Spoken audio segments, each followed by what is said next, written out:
नमस्कार, आप देख रहे हैं 24 के चुनाव का सबसे बड़ा शो चुनाव एक्सप्रेस में हूं आपके साथ अमित गर्ग शुक्ला। आज हमारी चुनाव एक्सप्रेस बदायूं आ गई है। यहां पर जनता के मुद्दे और मूड जानने की हम कोशिश करेंगे, लेकिन सबसे पहले आपको बता देते हैं कि चुनाव एक्सप्रेस का आज का हमारा मुद्दा क्या है। दरअसल 24 के चुनावी रण में पहले कांग्रेस के वादे और इरादे पर जोरदार घमासान हुआ और अब कांग्रेस नेता सैम पित्रोदा के विरासत टैक्स वाले बयान को लेकर कांग्रेस बैकफुट पर आती हुई दिखाई दे रही है। हालांकि कांग्रेस ने सैम पित्रोदा के बयान से पल्ला झाड़ लिया, लेकिन पीएम मोदी से लेकर सीएम योगी तक हर किसी ने कांग्रेस पार्टी पर तीखे वार किए। एक तरफ कांग्रेस में घोषणा पत्र को लेकर कंफ्यूजन है, तो दूसरी तरफ समाजवादी पार्टी बार बार प्रत्याशियों को बदल रही है। मतलब वहां पर भी प्रत्याशियों को लेकर कंफ्यूजन की स्थिति देखने को मिल रही है। और इन सब के बीच अमेठी और रायबरेली के रण में लगातार हुंकार भर रही है, नए समीकरण बन रहे हैं और एक नए समीकरण के तहत यह चर्चा चल रही है कि शायद रायबरेली में बहन भाई के बीच मुकाबला देखने को मिले। वहां पर प्रियंका के मुकाबले वरुण गांधी चुनावी मैदान में उतरे। तो विपक्ष के तमाम कंफ्यूजन पर, इन्हीं तमाम मुद्दों पर चुनावी एक्सप्रेस में चर्चा करेंगे, लेकिन सबसे पहले आप एक रिपोर्ट देखिए। If somebody is worth 10 billion and he dies, his children get 10 billion. Public get nothing. I will give. Congress की लूट जिंदगी के साथ भी और जिंदगी के बाद भी। कांग्रेस के सैम का विरासत ज्ञान 24 में घमासान। One has $100 million worth of wealth, and when he dies, he can only transfer probably 45% to his children. 55% is grabbed by government. संपत्ति पर सैम के बोल, कांग्रेस का सेल्फ गोल। साफ कर देना चाहता हूं, जो पित्रोदा जी ने कहा उनकी राय है, उनका सम्मान करते हैं। कन्नौज की फाइट, अखिलेश इन, तेज प्रताप आउट। नॉमिनेशन होगा तो आपको पता लग जाएगा। कौन है यार? और हो सकता है नॉमिनेशन से पहले ही आपकी जानकारी होगी। 24 का रण, मोदी की गारंटी वर्सेस विपक्ष की कंफ्यूजन। अपनी मेहनत से संपत्ति जुटाते हैं, वो आपके बच्चों को नहीं मिलेगी, बल्कि कांग्रेस सरकार का पंजा उसे भी आपसे छीन लेगा। अब जब प्रधानमंत्री जी ने ये मुद्दा उठाया, पूरी कांग्रेस बैकफुट पर आई। लोगों की संपत्ति का सर्वे करवाएंगे और संपत्ति सर्वे करके फिर उस संपत्ति को अपने अनुसार फिर उसका बंदर बांट करेंगे।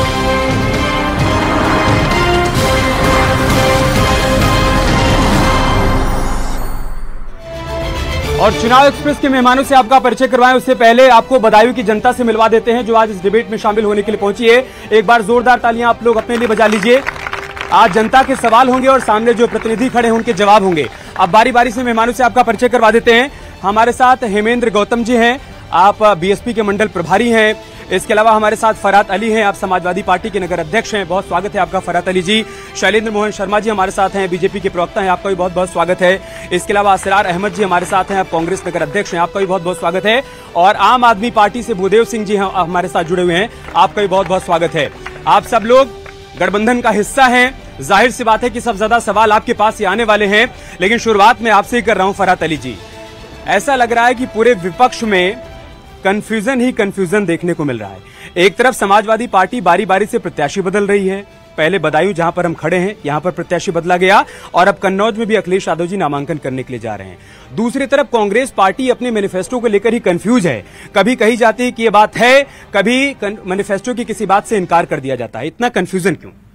देखिए, जहां तक समाजवादी पार्टी के टिकट बदलने का सवाल है, ये समाजवादी पार्टी के राष्ट्रीय नेतृत्व का फैसले होते हैं कि किन परिस्थितियों में कौन प्रत्याशी कहां पर बेटर होगा। उसमें कोई किसी और को न दखलंदाजी करने का इख्तियार है, न ही किसी को ऐतराज करने का हक है। समाजवादी पार्टी अपने फैसले लेती है। बदायूं की अगर बात करें तो बदायूं में संघमित्रा मौर्य जी का टिकट हुआ, मौजूदा सांसद थी भारतीय जनता पार्टी से, उनका टिकट भी काट दिया, उनको भी बदल दिया टिकट। उसमें फर्क नहीं पड़ता। वीके सिंह साहब गाजियाबाद से थे, इनके एमपी बीजेपी के, उनका टिकट भी बदल गया। ये तो कोई इशू नहीं, तो पर्सनल मैटर है, हर पार्टी का अपनी लाइन है। बदल दिया लेकिन दे देकर लिया नहीं ना। आपने तेज प्रताप यादव के नाम का ऐलान किया और उसके बाद कल खबर आ गई कि अखिलेश जी नॉमिनेशन जी हाँ, अखिलेश जी नॉमिनेशन कराने जा रहे हैं। हाँ। तो ये पार्टी के निजी फैसले हैं, पार्टी पटल पे जो तय करा जाएगा। कोई कंफ्यूजन नहीं है, कोई कंफ्यूजन नहीं है। शैलेंद्र जी, उनका कहना है कि पार्टी का अपना फैसला है। आप हमारे घोषणा पत्र को लेकर लोगों को कंफ्यूज कर रहे हैं, हम कंफ्यूज नहीं। इनफैक्ट इंडिया गठबंधन ही पूरा का पूरा कंफ्यूज है। ये तो इंडिया गठबंधन के एक बहुत छोटे से खिलाड़ी हैं। आप उदाहरण के लिए देखिए कि इंडिया गठबंधन के नेता राहुल गांधी के खिलाफ उन्हीं के गठबंधन के सहयोगी दल का प्रत्याशी एनी राजा वायनाड में उनको चुनौती दे रही है। ये जगहसाई पूरा विपक्ष इंडिया गठबंधन देश को समझा नहीं पा रहा है कि किस तरीके की जगहसाई करके एक और आप गठबंधन की बातें करते हैं, स्वयं राहुल गांधी की सीटों पर गठबंधन के परखच्चे उड़ गए हैं। और आपने बिल्कुल ठीक कहा कि टिकट बदलना और दे के वापस लेना, और एक बार नहीं 3 बार। पहले यहां पर धर्मेंद्र यादव जी को टिकट दिया गया, जब उनकी बात नहीं बनी तो शिवपाल यादव आए, बोले मैं आ गया हूं, मैं सब ठीक कर लूंगा। जब गांव में बैठने के लिए जगह नहीं मिली तो मजबूरी में अपने बेटे को आगे करना पड़ा है। ऐसी फजीयत हमने लोकतंत्र में कभी इससे पहले कभी देखी नहीं है। ठीक है, असरार अहमद साहब कह रहे पूरा का पूरा इंडिया गठबंधन ही कंफ्यूज है। मुद्दों को तो छोड़ दीजिए, वो इस बात को लेकर कंफ्यूज हैं कि कहां पर किस प्रत्याशी को उतारा जाए, कहां पर साथ लड़ा जाए, कहां पर अलग अलग होकर लड़ा जाए। ऐसा नहीं है, मैं तो कह रहा हूं कि भारतीय जनता पार्टी इस वक्त कंफ्यूज है। इंडिया गठबंधन एक है, एक राय होकर सारा गठबंधन चुनाव के मैदान में है। जहां तक प्रत्याशी की बात है तो प्रत्याशी तो देखिए हाईकमान फैसला लेती है कि कौन बेहतर होगा कौन बेहतर नहीं होगा। बीजेपी ने सैकड़ों अपने कई कार्य अपने वो बदले हैं कैंडिडेट, तो ये कोई कंफ्यूजन नहीं है। इंडिया गठबंधन इस देश में मजबूती से चुनाव लड़ रहा है, कोई कंफ्यूजन नहीं है, पूरी तरह से एक है। जितना भी हमारा दल है हम एक है, एकजुट होकर हम लोग चुनाव लड़ रहे हैं। बीजेपी सिर्फ गठबंधन के खिलाफ भ्रम पैदा कर रही है क्योंकि दिख रहा है कि वो इस चुनाव से बाहर होने वाली है। आप काउंटर करना चाहते हैं, मैं आऊंगा आपके पास। भूदेव जी, आपसे चुनावी तैयारियों पर सवाल करूं, रणनीति पर सवाल करूं, यह सवाल इस बात पर करूं कि चुनावी बेला में बारी बारी से आपके नेता जेल चले जा रहे हैं। ये भारतीय जनता पार्टी की सोची समझी रणनीति है। इनकी जितनी भी जांच एजेंसियां हैं, चाहे ईडी या सीबीआई हो, ये जानबूझकर जो शराब घोटाला को लेके जो चर्चा हो रही है, ये शराब घोटाला है क्या? ये भारतीय जनता पार्टी आज तक ये साबित नहीं कर पाई इनकी ईडी कि कहीं भी 1 रुपए का कहीं हेरा फेरी हो। और जो मनी ट्रेल हुआ है वो भारतीय जनता पार्टी ने किया है। ये इलेक्टोरल बॉन्ड जो आया है उसमें शरद चंद्र रेड्डी 60 करोड़ रुपए देते हैं भारतीय जनता पार्टी को और उनकी बेल हो जाती है। मंगूटा रेड्डी जो असम के अंदर चुनाव लड़ रहे हैं, प्रधानमंत्री का फोटो लगा के वो बड़े बड़े भाषण दे रहे हैं। आज भारतीय जनता पार्टी कुछ गलत नहीं किया है, कुछ गलत नहीं किया है, तो जमानत क्यों नहीं मिल रही है? जमानत क्यों नहीं मिल रही है? जमानत इसलिए नहीं मिल रही है, ये जो हमारी जो न्यायपालिका है उस पर हमें भरोसा तो है ही, लेकिन आप ये जानते होंगे कि जज जो वहां के लगातार ईडी से ये कह रहे हैं कि आप चार्जशीट दाखिल करो, आप मनी ट्रेल दो, और उसके बाद ये सब आपकी दलीलें हो सकती हैं भूदेव जी, लेकिन जब तक दाल में कुछ काला नहीं होता तब तक सवाल नहीं खड़े होते हैं। मैं बीएसपी को भी चर्चा में शामिल कर लूं, उसके बाद मैं ऑडियंस के पास आऊंगा। हेमेंद्र गौतम जी, कहीं लड़ाई में नजर आ रहे हैं बदायूं में? बहुजन समाज पार्टी देश की कैडर पार्टी है और बहुजन समाज पार्टी देश में 3 नंबर राष्ट्रीय पार्टी है। और मैं आपको जानकारी बता दूं कि बीजेपी का नाम एनडीए है, इतने गठबंधन है, कांग्रेस का नाम यूपीए है, नया नाम उनका इंडिया गठबंधन है, लेकिन देश के अंदर एक पार्टी है बहुजन समाज पार्टी जो 543 सीटों पर अकेले बलबूते लड़ना जानती है। ये है बहुजन समाज। 19 में तो 7 लड़े थे।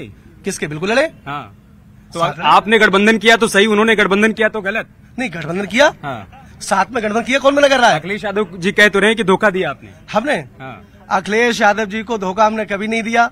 गठबंधन में आपके सामने है, धर्मेंद्र यादव जी यहाँ से चौड़े और उन्होंने चुनाव हारने के बाद ये ऐलान किया कि बहुजन समाज पार्टी के गठबंधन का एक एक वोट मुझे मिला है, अगर मुझे किसी ने हराया है तो मेरे वोट ने हराया। उनका रिकॉर्ड बढ़ा के देख लीजिए आप। और हमारे गठबंधन ने पूरे प्रदेश के अंदर बड़ी ईमानदारी के साथ समाजवादी पार्टी को वोट देने का काम किया, लेकिन समाजवादी पार्टी का जो कोर वोट है वो बहुजन समाज पार्टी को डापट नहीं हुआ, इसलिए हमें गठबंधन एकदम उल्टा कह रहे हैं आप, वो इसका उलट कह रहे हैं और ये कह रहे हैं कि मलाई खा के आप दूर चले गए।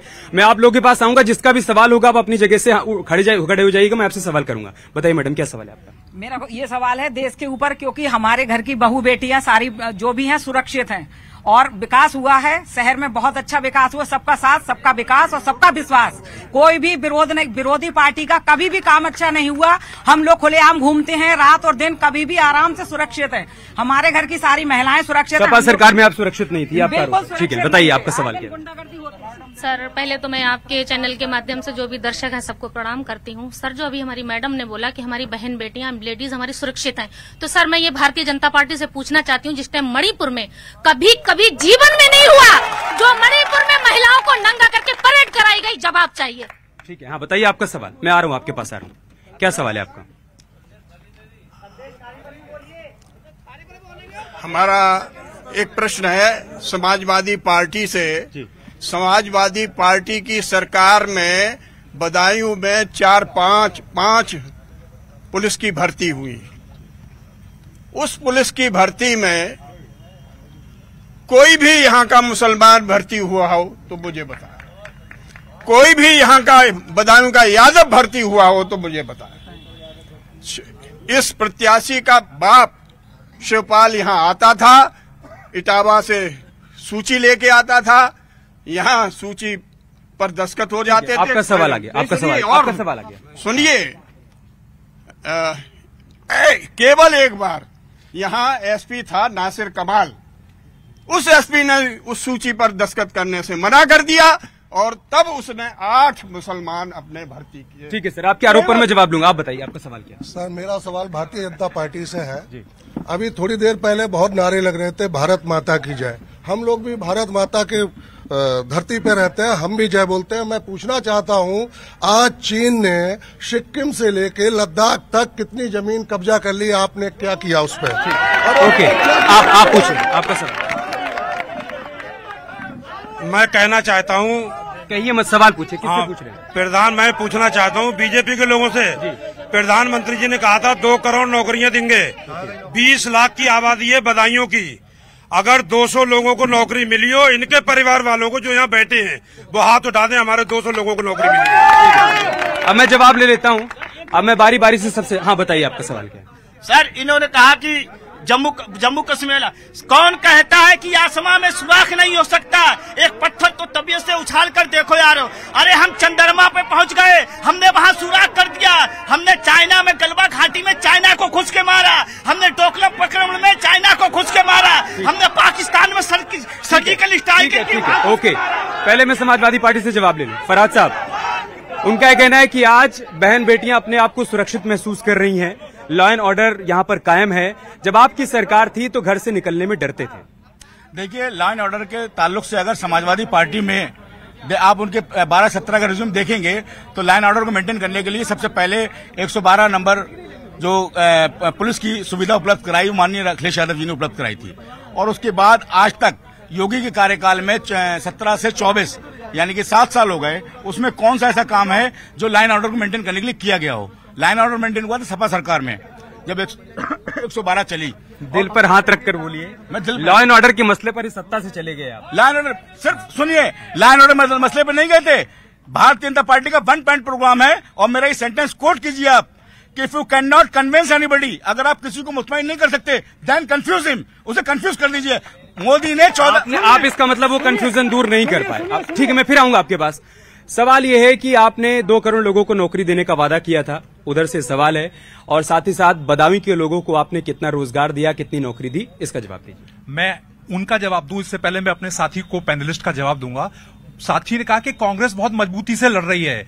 कितनी मजबूती से लड़ रही है? पूरे देश ने 2 दिन पहले देखा कि सूरत के इनके प्रत्याशी को 3 प्रस्तावक नहीं मिले और उन 3 प्रस्तावकों की गैर मौजूदगी में सूरत संसदीय क्षेत्र से भारतीय जनता पार्टी का प्रत्याशी निर्विरोध निर्वाचित हुआ है। 4 जून को मतगणना होगी, लेकिन उससे पहले पहले देश की जनता ने भारतीय जनता पार्टी को एक सांसद निर्विरोध चुनकर दिया है। इतनी मजबूती से कांग्रेस लड़ रही है, इतनी मजबूती से कांग्रेस लड़ रही है कि कांग्रेस का मुख्यालय जिस जगह पर है उस जगह पर आज कांग्रेस का कैंडिडेट नहीं है और कांग्रेस मुख्यालय में रहने वाले बेरोजगारी और महंगाई पर सवाल। हाँ, मैं बेरोजगारी के जवाब देता हूं कि कांग्रेस मुख्यालय से जिनके वोट बने हुए हैं आज उन्हें ईवीएम में कांग्रेस का पंजा नहीं मिलेगा। इतनी मजबूती से कांग्रेस लड़ रही है। अब मैं अपने साथी के सवाल के जवाब पर आता हूं।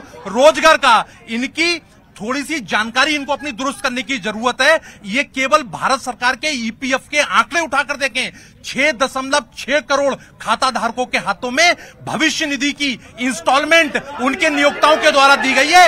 इससे बड़ा प्रमाणिक आंकड़ा कोई हो नहीं सकता। 6.4 करोड़ लोगों को रोजगार जिस सरकार में मिला हो, एथेनॉल का प्लांट दातागंज में देखिए, स्थानीय लोगों को रोजगार मिला है। भारतीय जनता पार्टी की सरकार में जिस तरीके की फैक्ट्रियां बनाकर दी जा रही हैं, जिस तरीके के समारोह पूर्वक तरीके से एक एक दिन में 70-70 इन आंकड़ों को लोग मान रहे हैं क्या? इस पर मैं उधर से जवाब दूंगा। उधर से कुछ और सवाल हैं।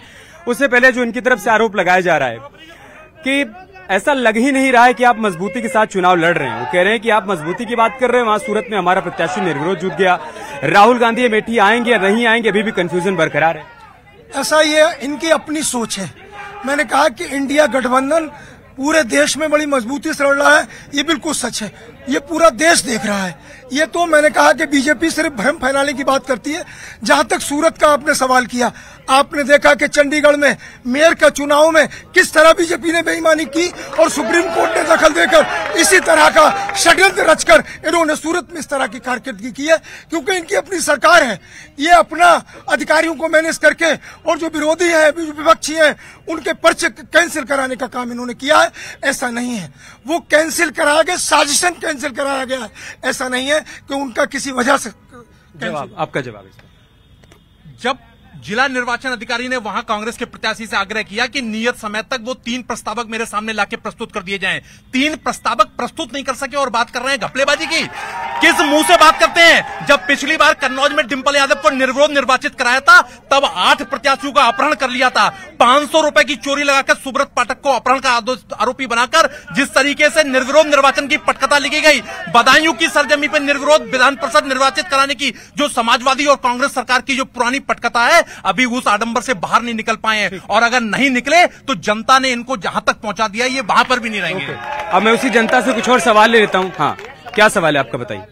पहले ये जो कह रहे हैं बूथ लूटे जाते थे, समाजवादी के गुंडे और जितने भी ये इंडिया गठबंधन के हैं सब गुंडे हैं और देश विरोधी हैं और ये देश के प्रति हमेशा षड्यंत्र रचते हैं। और जनता आदरणीय मोदी जी के साथ है और दलित समाज सब साथ है। भारतीय जनता पार्टी ही प्रचंड बहुमत की सरकार बनाएगी और ये गुंडों के लिए जवाब देगी और इनकी अब गुंडाई चलने वाली नहीं है, नहीं चलेगी। भारतीय जनता पार्टी ये भारतीय जनता पार्टी का राशन खा रहे हैं, हर महीने फ्री राशन खा रहे हैं भारतीय जनता पार्टी का, उसकी ताकत ये दिखा रहा है माननीय मोदी जी की। ठीक है, आपका सवाल बताइए। भारतीय जनता पार्टी ने निःशुल्क नौकरी दी है, कोई रिश्वत नहीं, कोई कुछ नहीं। सवाल समाजवादी समाजवादी पार्टी में पैसे वाले की नौकरी लगती थी और किसी बिरादरी, यादव के अलावा किसी बिरादरी की नहीं लगी।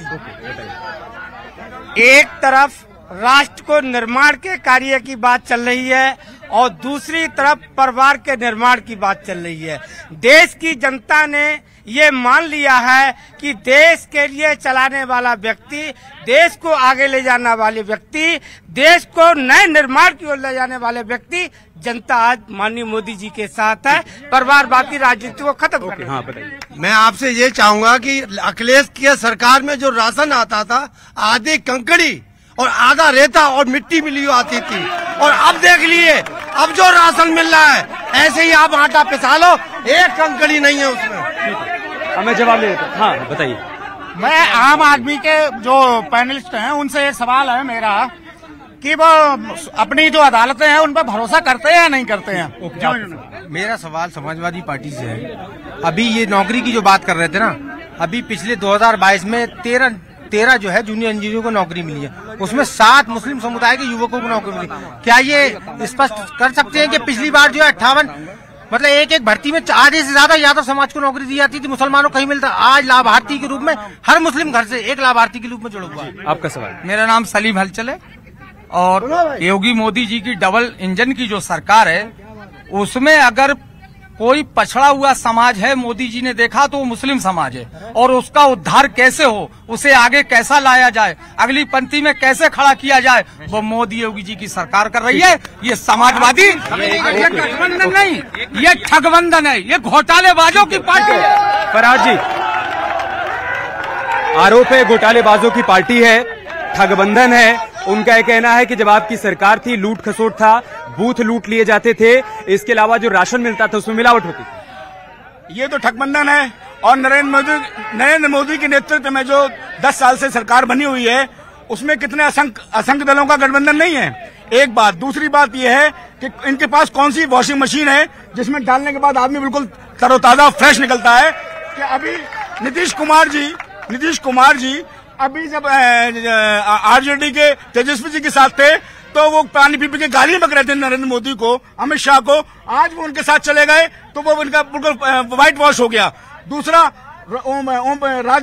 राजभर ले लीजिए, अभी लेटेस्ट बात है, राजभर ने 22 के चुनाव में पानी पी के मोदी को गाली बकी, पानी पी के योगी आदित्यनाथ को गाली बकी। उनके साथ सुनिए, उनके साथ जाने का सब कुछ हो गया फ्रेश। ओके, अब जब वो कहेंगे कि कभी आपने मायावती को कोसा और बाद में उनसे गठबंधन कर लिया, कभी आपने राहुल गांधी को कोसा, उनसे गठबंधन किया, तो आप निरुत्तर हो जाएंगे। मैं बता रहा हूँ, पार्लियामेंट्री लैंग्वेज होती है, जो बातें कहेंगे आरोप प्रत्यारोप का दौर होता है, आदमी विपक्ष में पक्ष में होता है, आरोप लगाता है, प्रत्यारोप लगाता है, परंतु इन लोगों ने तो सीधी सीधी अशोभनीय भाषा का प्रयोग किया, अनपार्लियामेंट्री लैंग्वेज का प्रयोग किया, उसके बाद मोदी जी ने गले लगा लिया उनको। आरोप है आप पर शैलेंद्र जी की, जिन्हें आप भ्रष्टाचारी कहते हैं, जब उन्हें साथ में लेकर आते हैं तो आपके पास कोई वॉशिंग मशीन है जिसमें वो धुलकर उनका सारा भ्रष्टाचार मिट जाता है। सत्ता संरक्षित भ्रष्टाचार और व्यक्तिगत कैपेसिटी में किए गए भ्रष्टाचार के ऊपर जाकर मैं कहता हूं कि भारतीय जनता पार्टी ने इस देश में नरेंद्र मोदी जी के नेतृत्व में एक वो संस्कृति विकसित की है जहां किसी भी भ्रष्टाचारी को पनाह नहीं मिल सकती। आप कन्विक्शन रेट उठाकर देखिए, भारतीय जनता पार्टी ने ऐसा कोई उदाहरण प्रस्तुत नहीं किया है जिस तरीके से खनन घोटाले के आरोपी गायत्री प्रजापति के बलात्कार के आरोपी होने के बावजूद मंच से उसके लिए मजबूरी हो, क्योंकि जब पैसा खाओगे तो आंख आपकी लचेगी, और इस मजबूरी ने नेताजी मुलायम सिंह यादव को मंच पर लाके खड़ा कर दिया कि एक बलात्कारी के लिए वोट मांगिए। ये भ्रष्टाचार की मलाई खाने का नतीजा इन लोगों ने सेट करके दिया है। ठीक है, हाँ जवाब दीजिए। जवाब ले जाइए। मैं कुलदीप सेंगर के बारे में जानना चाहता हूँ अपने साथी से। मैं कुलदीप सेंगर के बारे में जानना, स्वामी चिन्मयानंद जी के बारे में जानना चाहता हूँ, जो महिला पहलवानों के साथ उन्हें खचेड़ा गया दिल्ली की सड़कों पर, उनके बारे में जानना चाहता हूँ। मैं टोनी के बारे में जानना चाहता हूँ। ये सब लोग कौन है? कुलदीप सिंह सेंगर के लिए मेरे समाजवादी पार्टी के सहयोगी प्रवक्ता ने बात उठाई है। कुलदीप सिंह सेंगर मूलतः समाजवादी पार्टी का कार्यकर्ता था। समाजवादी पार्टी में जो करके सत्ता संरक्षण पाया, सोचा होगा कि भारतीय जनता पार्टी में भी वही संरक्षण मिलेगा। भारतीय जनता पार्टी ने उस अपराधी को उसकी जगह पहुंचा दिया। ये फर्क है समाजवादी पार्टी और भारतीय जनता पार्टी। ठीक है, इससे आगे बढ़ते हुए इसरार साहब, कांग्रेस पार्टी के मैनिफेस्टो का जिक्र करते हुए प्रधानमंत्री मोदी और मुख्यमंत्री योगी आदित्यनाथ लगातार ये कह रहे हैं कि आप बहुसंख्यक का धन, उनकी संपत्ति, उनका सोना छीनकर उसको अल्पसंख्यकों में बांटना चाहते हैं, उसको घुसपैठियों में बांटना चाहते हैं। कांग्रेस पार्टी की तरफ से नकारा गया कि हमारे मैनिफेस्टो में ऐसा कुछ भी नहीं है, और सैम पित्रोदा साहब का आज बयान सामने आ जाता है। वो कहते हैं कि विरासत टैक्स लगना चाहिए। ये क्या है? देखिए, मैं एक चीज बताऊं आपको, सच्चाई ये है कि जो हमारा मैनिफेस्टो है वो मैनिफेस्टो जनहित में जारी किया गया है, युवा हित, किसान हित।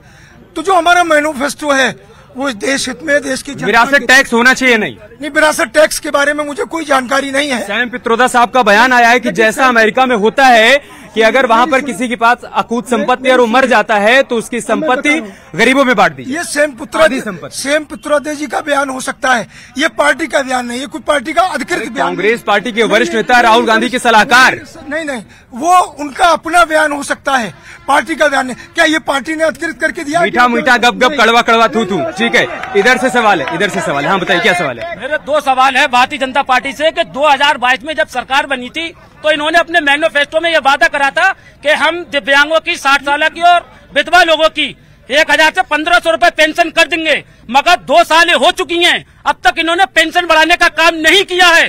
और दूसरी चीज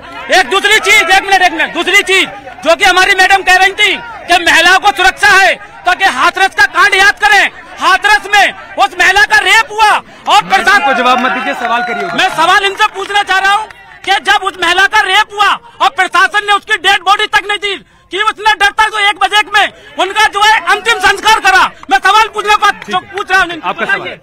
जब बीजेपी की 2014 में सरकार बनी थी तो मोदी जी ने बोला था कि 2 करोड़ हर साल युवाओं को नौकरी और 15 लाख रुपए हर खाते में, वो कहाँ आए? ठीक है, ओके, आप बताइए। हिटलर का हर फैसला जब तक जर्मनी बर्बाद न हो गया, जर्मनी के लोगों को ये लगता था कि देश हित में, जैसे भाई साहब ने कहा कि ये सपा वाले गुंडे हैं, बदमाश हैं। इस बार राम मंदिर, मस्जिद, इस पे चुनाव नहीं होना चाहिए, चुनाव होना चाहिए। सर ये बताइए, अन्नदाता के ऊपर लाठीचार्ज हुआ, अन्नदाता को मारा गया दिल्ली के अंदर, उसका हिसाब कौन देगा? ये बताइए आप। ये छुट्टा पशु वाला था, शाह जी क्या गए थे 50 मुझे जितवा दीजिए, पिछले 50 दिन में गैया और इनसे निजात मिल जाएगी। आवारा जानवरों का क्या हुआ? ठीक है, हाँ बताइए आपका सवाल। 80 करोड़ जनता को जो राशन दिया जा रहा है वो विश्व गुरु बनाने के लिए, अगर ये नहीं देंगे तो जनता इनको ला करके सड़क पे खड़ा कर देगी, इसलिए ये विश्व गुरु बनाने का वादा। आप बताइए आपका सवाल। मैं किसान परिवार से हूँ। मैं आपको बताना चाहूंगा कि किसानों पर जो अत्याचार हुए हैं वो मतलब जो है, पहली बात है गाय और बछड़े, सभी किसान सवाल ये है कि मतलब जो महंगाई की मार, जब किसानों पर मतलब जो है कह रहे हैं 2000 रुपए हम देते हैं, 2000 रुपए जो देते हैं उससे ज्यादा हमसे कहीं 50 गुना लेते हैं। ओके, ठीक है, आपका सवाल। सर मेरा सवाल बीजेपी के प्रवक्ता से है, क्या कुलदीप सिंह सेंगर अपराधी है? क्या ब्रजेश सिंह अपराधी है? क्या धनंजय सिंह अपराधी है? राजा भैया अपराधी है? उदयभान सिंह अपराधी है?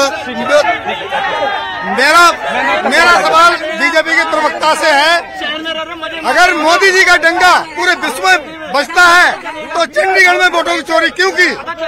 ओके, सवाल ये है कि एक तरफ आप कह रहे हैं कि 400 पार चले जाएंगे, दूसरी तरफ आप कह रहे हैं कि आप 80 करोड़ लोगों को आगे भी मुफ्त राशन देते रहेंगे, भारत को विकसित बना देंगे, सब कुछ कैसे हो पाएगा? इसके अलावा एक सवाल किसानों की तरफ से है कि आपने कहा था 2022 विधानसभा चुनाव प्रचार के दौरान कि अन्ना जानवरों का आप इंतजाम करेंगे, आज भी किसान परेशान हैं उनसे। मैं सबसे पहले आपके माध्यम से बदायूं की सम्मानित जनता से आग्रह करना चाहूंगा कि हमारा बहुत सुंदर शहर है, गंगा जमुनी संस्कृति का शहर है, हम सब लोग शांति बनाए रखें ताकि हम लोग इस कार्यक्रम को बहुत अच्छे तरीके मैं आप सबसे एक सेकंड आप लोग बैठ जाइए। देखिए, मैं आप सबसे एक रिक्वेस्ट कर रहा हूं, अगर आप चाहते हैं कि आपके सवाल इन तक पहुंच पाएं और इनके जवाब आप सुन पाएं तो शांति बनाकर अपनी जगह पर बैठ जाइए। मैं सबके पास आऊंगा, पहले आप जवाब दीजिए। आपका सवाल अन्ना जानवरों को लेकर क्या किया गया? पूर्व में